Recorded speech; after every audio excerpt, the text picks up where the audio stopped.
This podcast is a member of the Place to Be Nation family. Visit us at placetobenation.com, the only place to be in your pop culture world.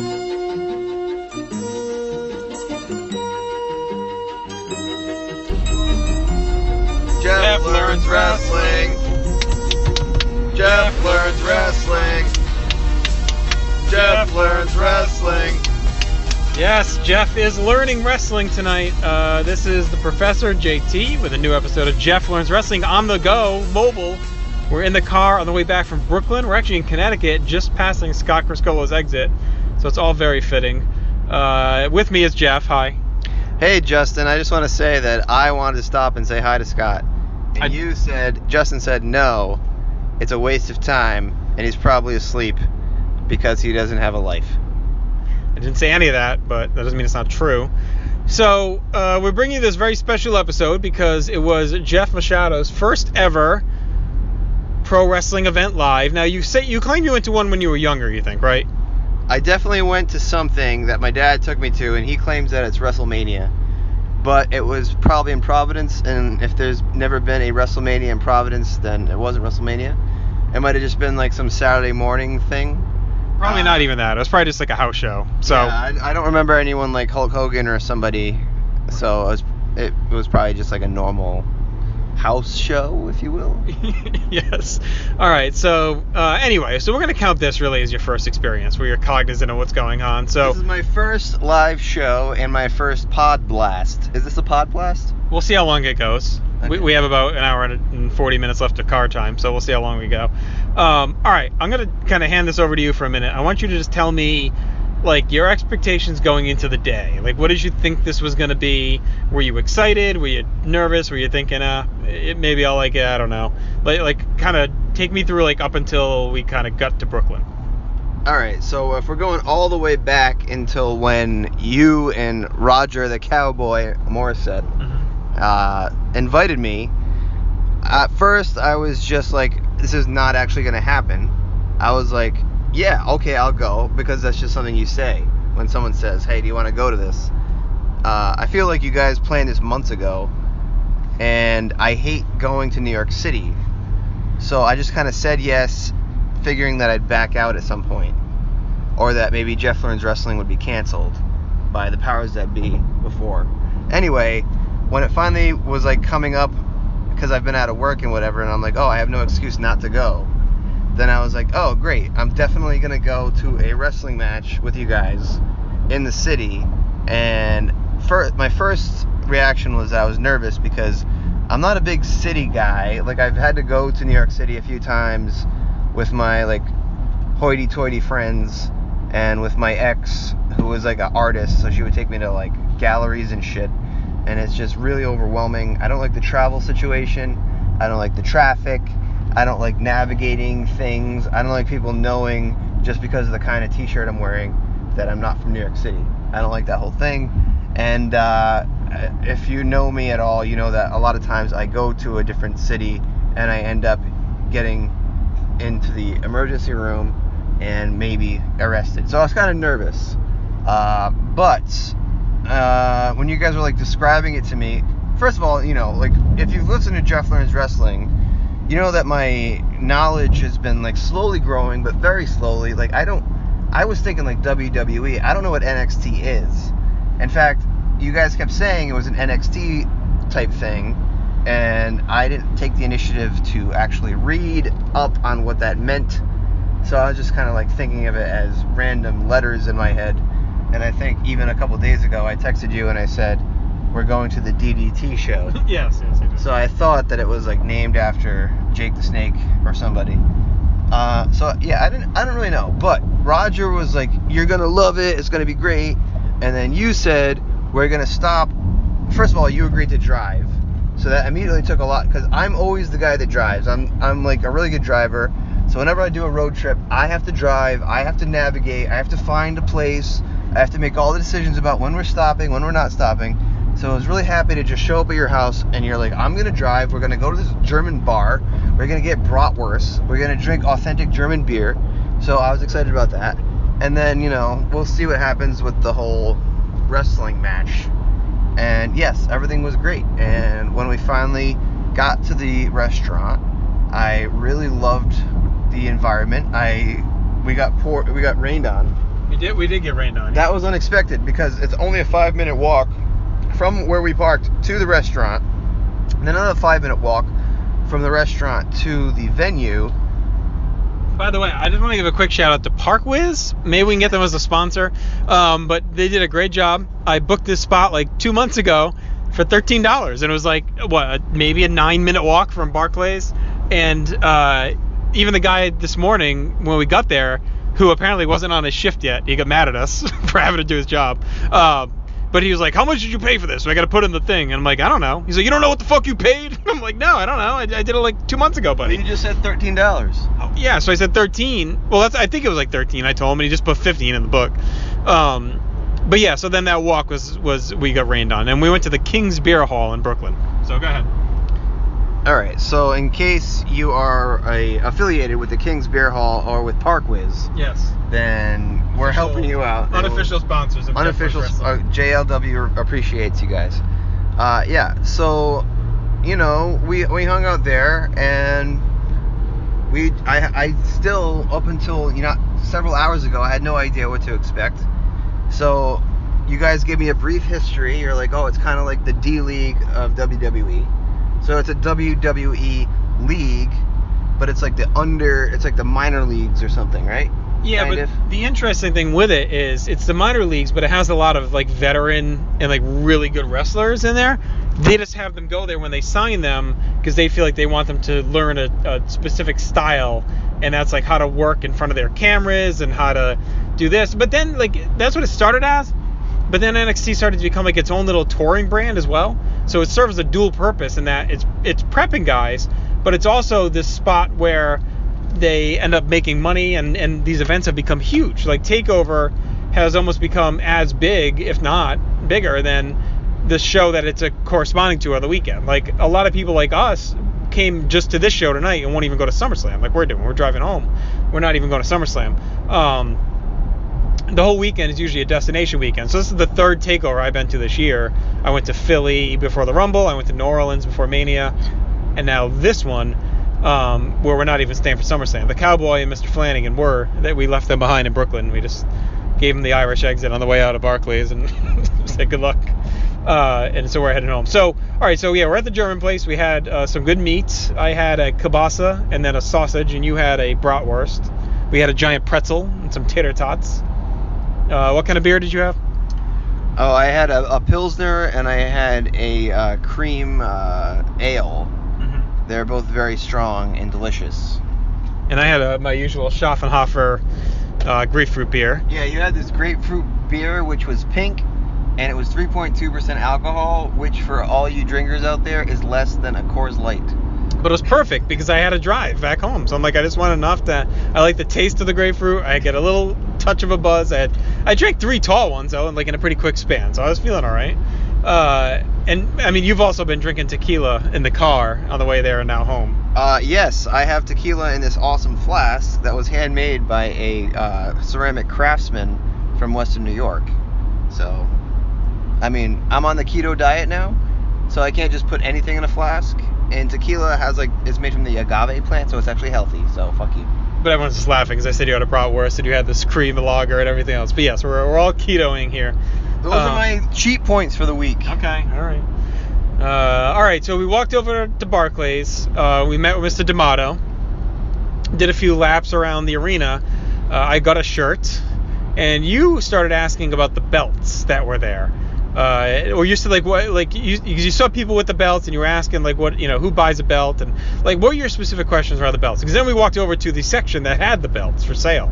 They have this mini section with this big table with every belt. Talk about the belts. Yeah, so when it comes to the belts, I had 2 different questions. Number 1, there were people who are attending the match with belts. Okay, that seems crazy to me. They're actually carrying belts around their head. Is this still on? I pressed the button. I think so. Let's see. I'm sorry. Yeah, we're still recording. Don't touch any buttons. Just hold it. Yeah, this is like an iPhone or something. I don't. It's a recording program. I apologize. Anyway, all right. So there were people carrying belts. Mm-hmm. All right. So this really shocked me because they were not, 5 years old. If you go to a baseball game, you will see the occasional 5-year-old carrying a baseball glove, but you will not see a 35-year-old man carrying a baseball bat. Well, you will see some with a glove. There will be some with a glove, but I don't equate a glove. If you have a belt, that's like carrying around a trophy. Right. If I went to a Red Sox game and I carried around the World Series, a replica, not the actual, a replica of the World Series trophy from one of their World Series championship years. Yep. It didn't make any sense to me. So I'm looking around. I actually saw a lot of guys carrying these things. So I asked you guys, is this like common? And you're like, it's kind of bulky and frowned upon, but yes, they will let you in with a belt, and I just don't get it. Like, What are you doing? Are you paying tribute to a particular wrestler? Like, oh, I'm carrying this belt because the time I watched this wrestler win a specific championship, it was really important to me. No, I think they were just carrying them around because I think they look cool, which doesn't make any sense. So that was my first thing. The second thing is the actual belt itself, because we all know, all right, the claret jug in golf, or the Stanley Cup in hockey. What is the actual value of these belts? Is there just one belt that gets passed around? Is it actually made of gold? Is there like jewels in there? Does every champion get to keep their own belt? Like, does Hulk Hogan have a bunch of belts in his house that are actually real? If I wanted to buy like the Ultimate Warrior's Intercontinental Championship belt, could I just buy it? Or does he have it? Or is there only one like, I had so many questions. And you know what? They're still not really answered. Although there was a table that you guys brought me to that had like this display of all the belts, which is kind of cool because it was actually, you saw people going around, oh, that's the Intercontinental belt. That was really nice. Are you mocking me? Because that's what I was explaining to you. No, I was mocking some other guy I heard behind me. It's like, oh, that's the original one. That's the globe and whatever. That guy changed it. I don't know. I just don't get the whole, like, I am a big, you guys on PTB, you all know, I'm a big uniform guy, I'm a big trophy guy. I'm a big, like, I'm like Oscar Wilde. I like really fancy shit. So I just don't understand the belt stuff because basically everything I've seen, I'm only in 88, but everything I've seen is just a guy going, I'm going to win this belt or I'm going to win this championship, and then he gets the belt and there's no, like, appreciation of the belt, Like, you win a tennis match, you win a tennis tournament, they will take your picture holding the trophy for like a half an hour. And they'll show the guy engraving it. Like, I know everything about the Wimbledon trophy. I don't know anything about the World Championship belts. It's very confusing to me. And, for example, if I had a nephew, which I do, but when he turns 6, can I buy him a belt? Sure. Well, you could buy him one now. Is that like a good present? If he's a wrestling fan, maybe. Or do you have to earn one of these belts? I mean, is there like a certain level of belt replica that you can actually bring to a show without being ridiculed? That's the kind of question I have. I don't know. No, I think you'd be ridiculed. Like there are folks that buy them and like will keep them like in their house, like memorabilia, right? So I'm buying this belt and I'm gonna hang it up on my wall or put it in a case because it's whatever. I'm a diehard wrestling fan, and it's cool to have their championship belt on display. So, I mean, all right. But to actually carry it around places is a bit much, I think. I mean, it's probably a bit much. Like, but I guess if you had to bring it anywhere, the actual wrestling show is the place. I mean, right? No. Okay. If you have a belt, you don't bring it anywhere. No. You just keep it in your room or in a trophy case. Right. Yeah, trophy case. You can't bring it anywhere. So I'm pretty sure wrestlers at least used to, like, if you were champion, you were responsible to tote the belt around, like through airports and everything else.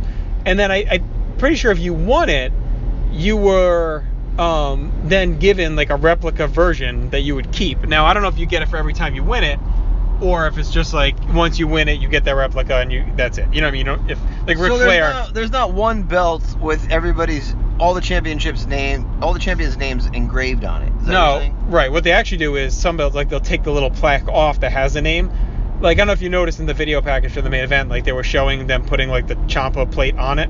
So they'll take it off and on, like for the champion. They'll put the name on it, and then that name will be on there while they're champion. I apologize for the navigation if you're hearing that in the background, but all right. So anyway, belt aside, we get to our seats. What were your first impressions? Because I kind of said it on the way down. I'm curious, like, how you're gonna, the sensories around you, how you're gonna absorb all those, because it's your first time going to a show.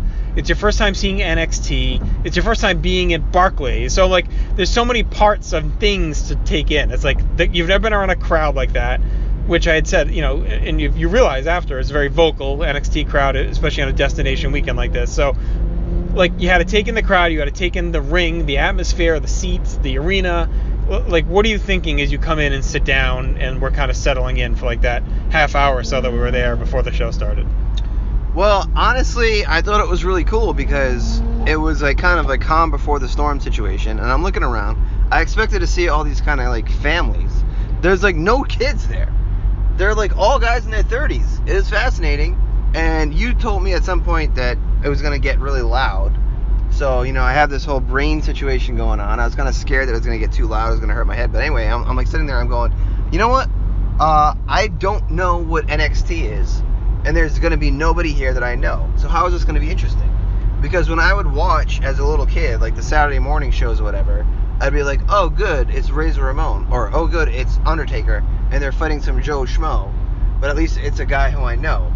So if I have never heard of any of these people, and you and Roger kept saying, oh, everybody on this card is really good, I was like, okay, but how am I going to get into it if I don't know who they are? So that was my trepidation initially, but I was also excited because the crowd was like different than I thought it was. I thought it was going to be like kind of a hokey, like minor league baseball crowd, right. And everyone seemed to be like drinking and like really excited for the show to start. So that was kind of cool. And then once the show started, I actually got into it pretty quickly without even knowing who the wrestlers were. I could kind of like get a sense of who the heel was, who the good guy was.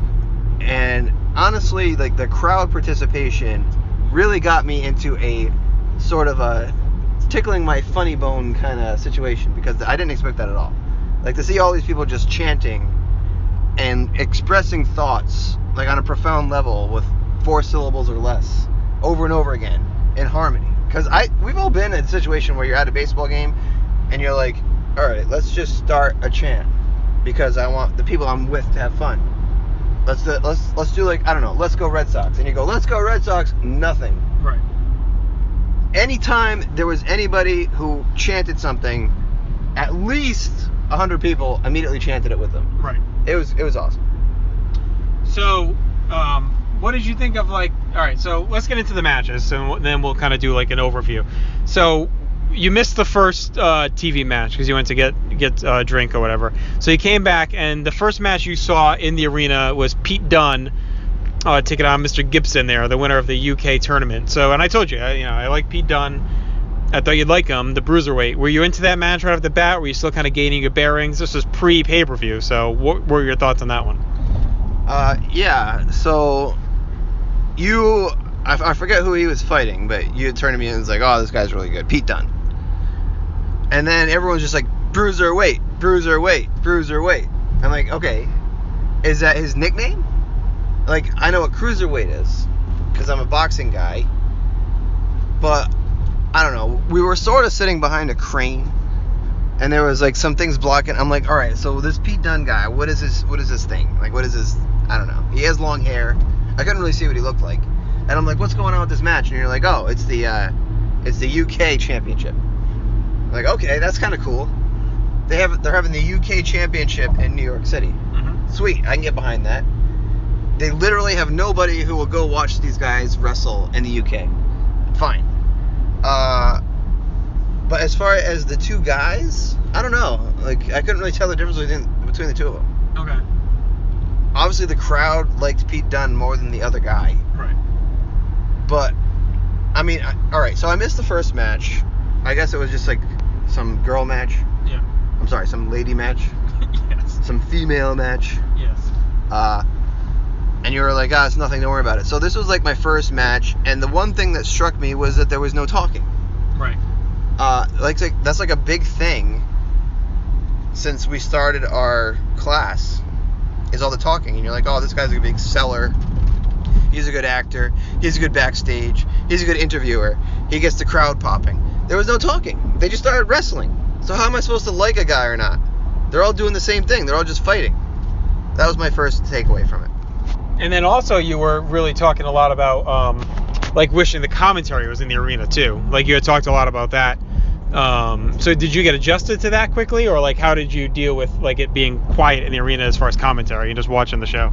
At first I was missing it, because like my favorite personality is Jesse Ventura, but when there was no commentary, then it was just I was more focused on the actual events of the fighting.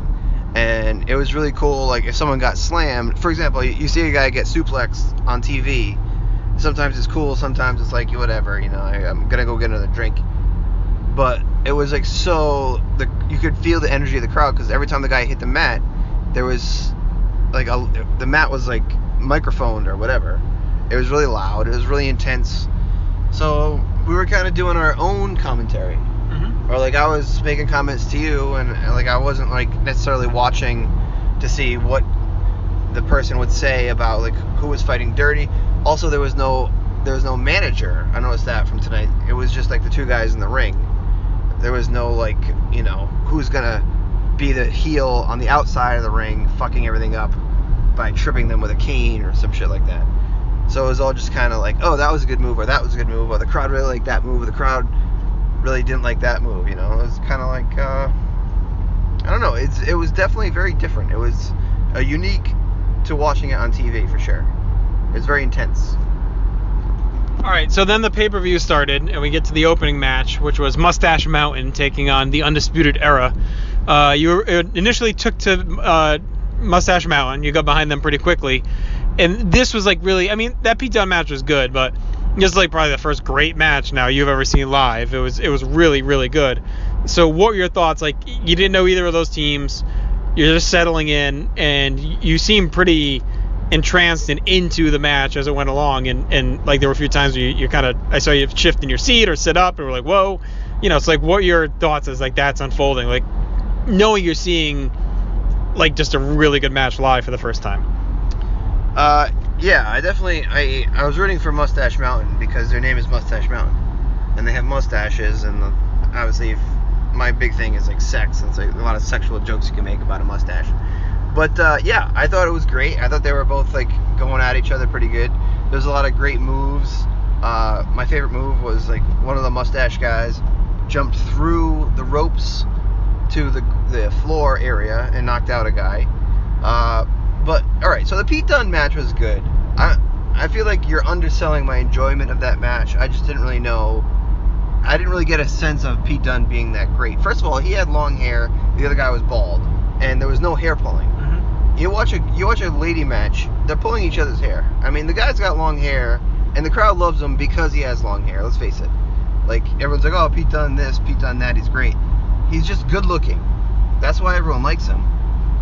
I didn't see anything special. Anyway, so back to the mustache guys. What I really noticed, because our seats were pretty good, they're sort of like medium level. They're not like Donald Trump seats, but they're also not nosebleed seats. But like seeing someone get hit, hearing like the slapping noise, or seeing somebody like fly off the top rope, grab someone's head, and pull them to the mat, you're like, wow, that really hurts. And that's when I started to think, these guys are hurting each other. And I started to think about like the psychology of acting but also fighting. And both teams were like both into it, like equally as intensely. I wasn't really sure, because we started getting into like the chanting. And this, every time there was like a chant, they'd be like, who are the other guys? Undisputed Era? Yeah, it'd be Undisputed, Mustache Mountain. Right. So I was like, okay, so this is like a 50-50 thing. I don't know who everyone's behind. There's no like heel, like clear-cut face and heel, or if there is a face and heel, people like the heel just as much as the face. Or they just like to chant about them. They may not like them. I thought it was like a thing, like, yeah. Oh no, fuck you. No, it is. It kind of is. Yeah, no, yeah. No, I like Undisputed. Oh, you like Undisputed? Fuck you. Yeah. You don't like the good guys. You're some kind of twat. So now you were confused by the finish of that match, right? Yeah, I thought the mustache guys won, and apparently they didn't.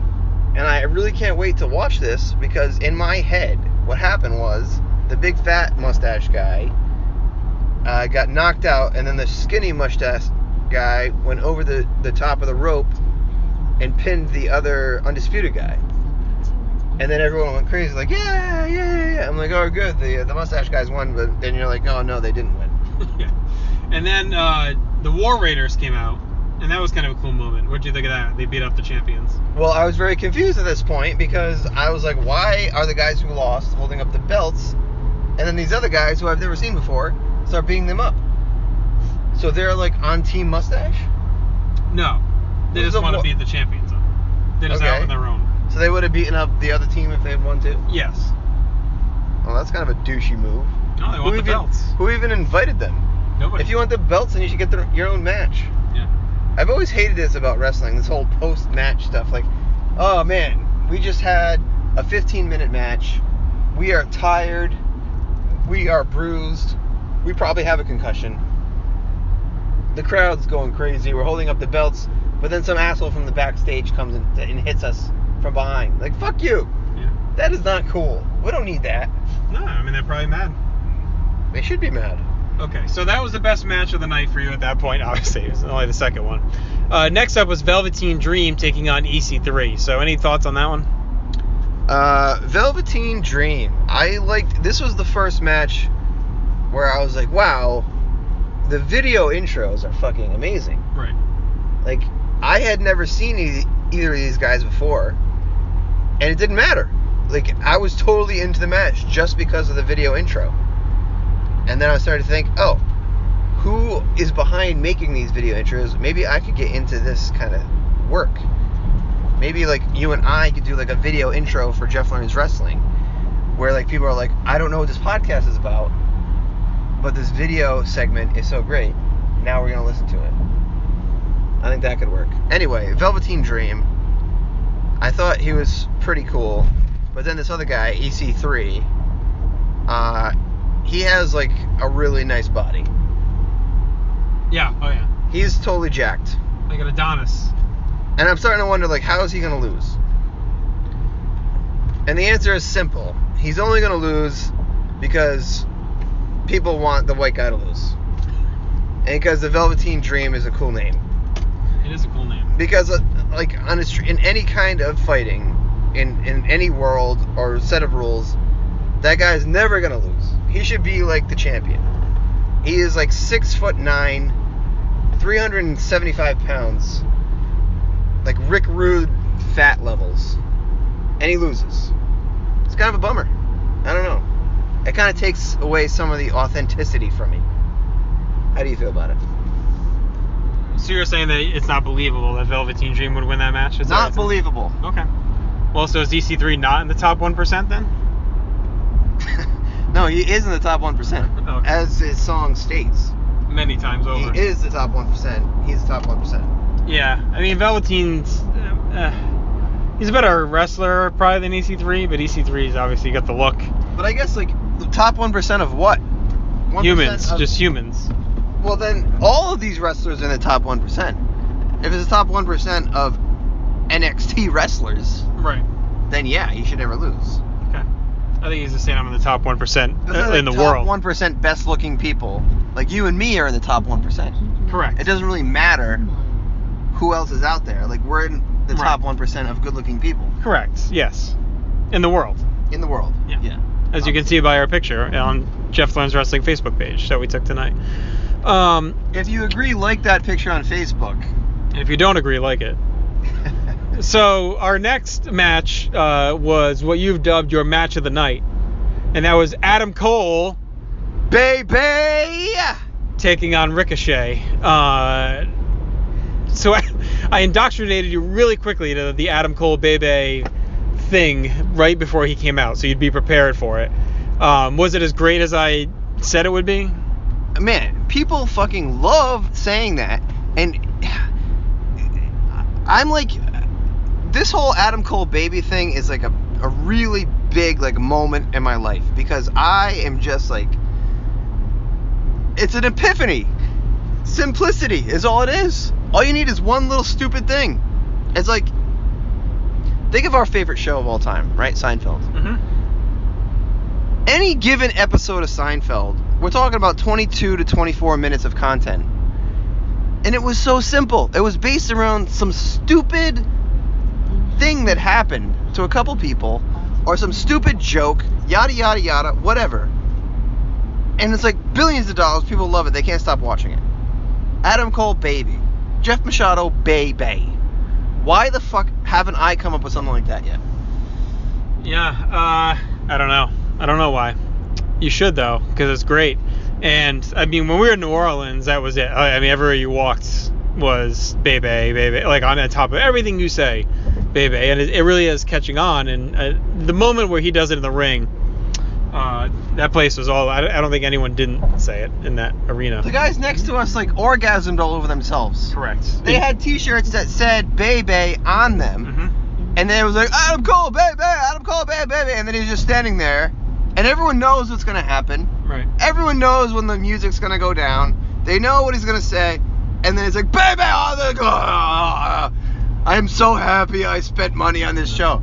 Just because I could say those two syllables that are actually one syllable, repeated. And speaking of crowds, it was around this time that Heavy D and the boys came in. Yeah, Heavy D was represented in the row in front of us. Yes, He was finding love, figuring out what to do with it. Yeah, so that was good. All right, so first time I've ever seen Ricochet. Thoughts on him? Funny story, the cowboy and his little guy Ryder were wearing t-shirts that said Ricochet, and just this very night, I asked Roger, is that like a league? And he's like, no, it's a person. I was like, oh, so there's a guy named Ricochet, cool. Because there's no picture of a guy on it. So how the fuck was I supposed to know?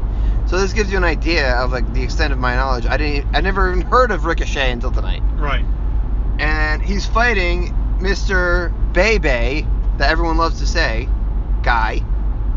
How am I supposed to root for him, right? I'm like, no, I'm going to root for the guy because I want to say Bebe as many times as possible. Right. But let me tell you something. Ricochet, not a human being. He is not a real person. He was like jumping in the air backwards. He is like a fucking Avenger. Yeah. He was doing somersaults, and after the second somersault, his body would stop before hitting the ground and go in the opposite direction. It didn't make any sense. It's insane body control. Like I can't even process what goes on to get your body to do stuff that he was doing. It's like the video game where you press the B button if you're like Chun-Li and you go spinning up in the air and then stop and you spin a couple times and then you come down. Right. It doesn't make any. That's what it looked like. It's like I was B buttoning the guy. Fucking incredible. So what made this your favorite match? Well, they both had really good moves. The crowd seemed to be like 50-50 split for both of them. So every time they landed something, it got like a huge buzz. Ricochet was just like really impressive to watch, like his physical ability. And Adam Cole was like almost as impressive, not quite as impressive, but he did land a couple of really great shots, which also made me just love Ricochet more because I'm like, wow, that guy just took an awesome shot. And they both had really cool pants. It was definitely the best fashion match of the night for sure. Okay. Yeah, I mean, I thought that this was like the last match. What I didn't realize is that they try to slip words in there, the North American title. Right. So not like, if you're from Africa, you don't get a shot at this one. You only can be from Canada, Mexico, Well, United States. I think what they're saying is it represents North America, whereas the other title represents the world. Like, Right. you're champion of the world. You don't have to be from the world. Okay, so fine. And so if you're a kid in Germany watching NXT wrestling, you don't care about this match. It's not your Well, no, title. you do, but I'm just, yeah, right. Okay, fine. Whatever. All right. So at this point, you went to go get a drink and take a piss, and you missed a bulk of Kairi Sane taking on Shayna Baszler, which was great. So you got to rewatch that. You caught the end of it. Tell me about your trip to the bathroom, though. What happened there? Yeah, so I'm like, hey, what goes on at these matches? Like, when do I go get a beer? When do I go to the bathroom? And you're like, oh, just don't go during a match. All right. So the fucking Bay match ends, And I'm like, sweet, that was awesome. I'm going to run to the bathroom. I'll be back in 2 minutes. I get up. I go to the bathroom. There's a fucking line. There's a line for the men's room. All right. So I understand if you're at a 17,000 person arena and it's a wrestling match, that 99% of the people there are going to be men. So what you need to do is like adjust, okay? There's 2 women's rooms for every men's room, and there's 9 guys for every woman. So you need to fucking close down half or more of the women's rooms and open them up as men's rooms, because it doesn't really matter. They're all plumbing. As long as you just change the name on the fucking... I don't need to go to a urinal. I can go to a toilet. So I stand in line for the fucking men's room. That's a good, 7 to 10 minutes. I figure I still have plenty of time. Then I go in line to get a hot dog and a beer. And I find a line where there's only 2 guys. And somehow, this takes me another 15 minutes. Because this fucking stupid bitch running the counter doesn't recognize the guy's ID. And he orders chicken fingers. And the chicken fingers are not done yet. And he's like, I really want chicken fingers. So instead of ringing me up while this guy's waiting for chicken fingers, she literally stands there and looks and just stands there and does nothing, looking at me and this guy waiting for chicken fingers for like 10 minutes. So I finally got my fucking hot dogs and my beer. I go back and the match is already starting. I'm like, what the hell happened here? It was more than starting. It was just about, I think you only saw like the last 3 minutes. I thought there was like a break. How could there not be a break? There was. You just were gone for a while. There's a break between the match. They show a commercial, then they show the build, then they have the entrances, and then the match. So, well, I go in there and I don't know who's who. Right. I don't know who's good, who's bad, who's winning, who's not winning, who the crowd likes. I just see 2 girls grappling. And then it was another weird situation where one of them pinned the other one, and I thought the one that pinned the other one was pinned. I'm like, oh, the girl in the black one. You're like, nope. No, the girl in the white one. The Pirate Princess. You should definitely rewatch that match when you do a trip through That is the first thing. the award-winning Dirty Network. I am going to watch that one. Okay. All right, so main event time. So my apologies to all the JLW fans out there. I missed the fucking whatever her name was match. Yes. All right, so main event time. Tommaso Ciampa taking on Johnny Wrestling, Johnny Gargano, and you. I briefed you. Quickly, I had you watch a video package on the history and the hate between these men. I explained what the last man standing match was. Did this match live up to main event billing for you? Yes, it did, because everyone, at least in our section, hated this Ciampa guy. And they loved the other guy. And the other guy, Johnny Wrestling, that's like a really fun nickname. He looks like an accountant. Like his face, he has like this haircut. I don't know why they would advise him to have hair like that. It's just like this parted. It's like the Boys Regular from the 50s. And then he just takes his shirt off and he's like in the tights and everything. I'm like, all right, that's cool. But yeah, his again, the video package really sold it for me. I was like, all right, he does not like this Ciampa guy. He's gonna get him this time. I really felt it.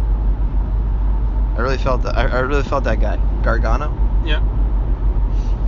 I also like that his name is Gargano and they didn't like go heavy on like the Italian stereotypes. Right.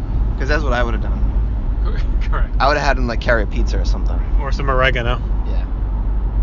Yeah. So was this the violence? Like what did you do with the violence? Did it meet the feud for you? Like right away, they pretty much went to it. Yeah, I thought it was great. I mean, I was gonna say to you, but we got cut off. But I've only seen a couple matches from the 80s or whatever. I start to worry about like originality. I start to worry about how many more things can these guys do, because they're already doing it. And throughout this whole night, I was like, wow, I've never seen that move before.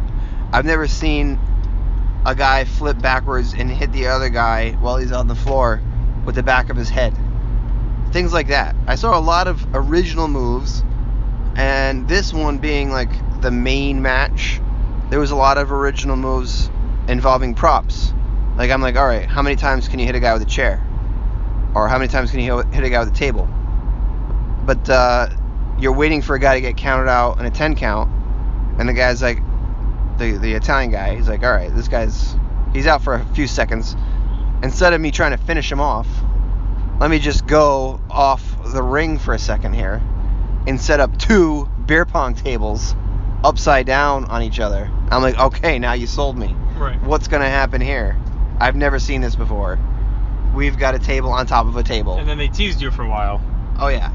Those tables stayed there for a long time. But, yeah, after a while, I'm like, it was kind of like, it reminded me of one of the first matches you made me watch, which was the Tully Blanchard Magnum TA. Magnum Yeah.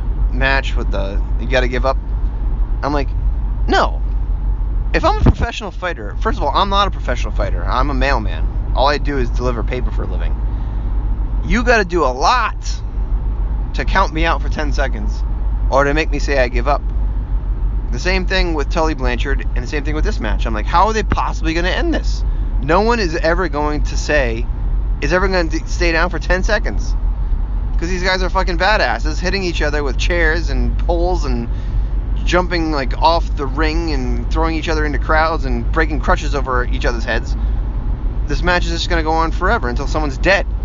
I really thought someone was going to die. And that's how it would end, which would be like kind of a funny ending, I guess. Gotta be sad. Sad ending. So speaking of endings, what did you think of the finish? The finish was good. So where we were sitting, we were kind of sitting stage right of the intro stage.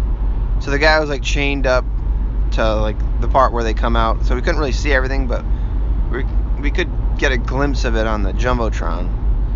And I'm like, all right, handcuffs. Now we're talking. First of all, let's go back a little bit because I said they were doing stuff with props I'd never seen before. There was a part where Ciampa. Yeah. It's like Ciampa. Chompy chomp. Ciampa. Okay.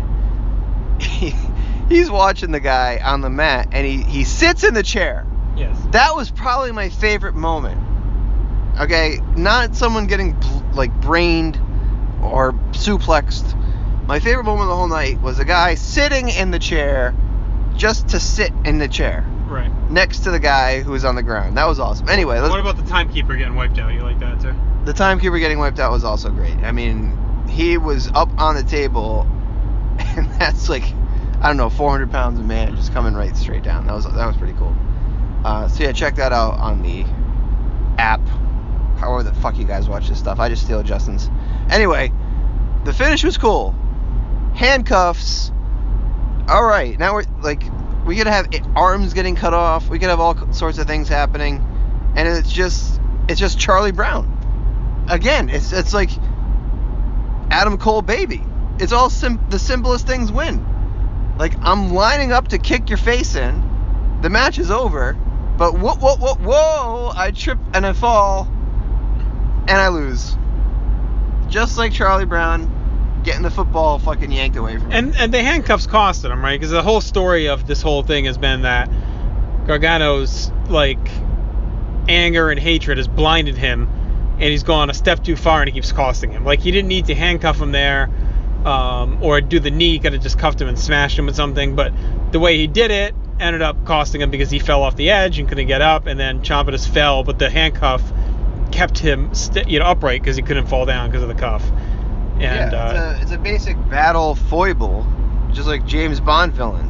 Right. So it's like, hey, you got James Bond down, you just put him out. You don't like stand there and like make it all fancy.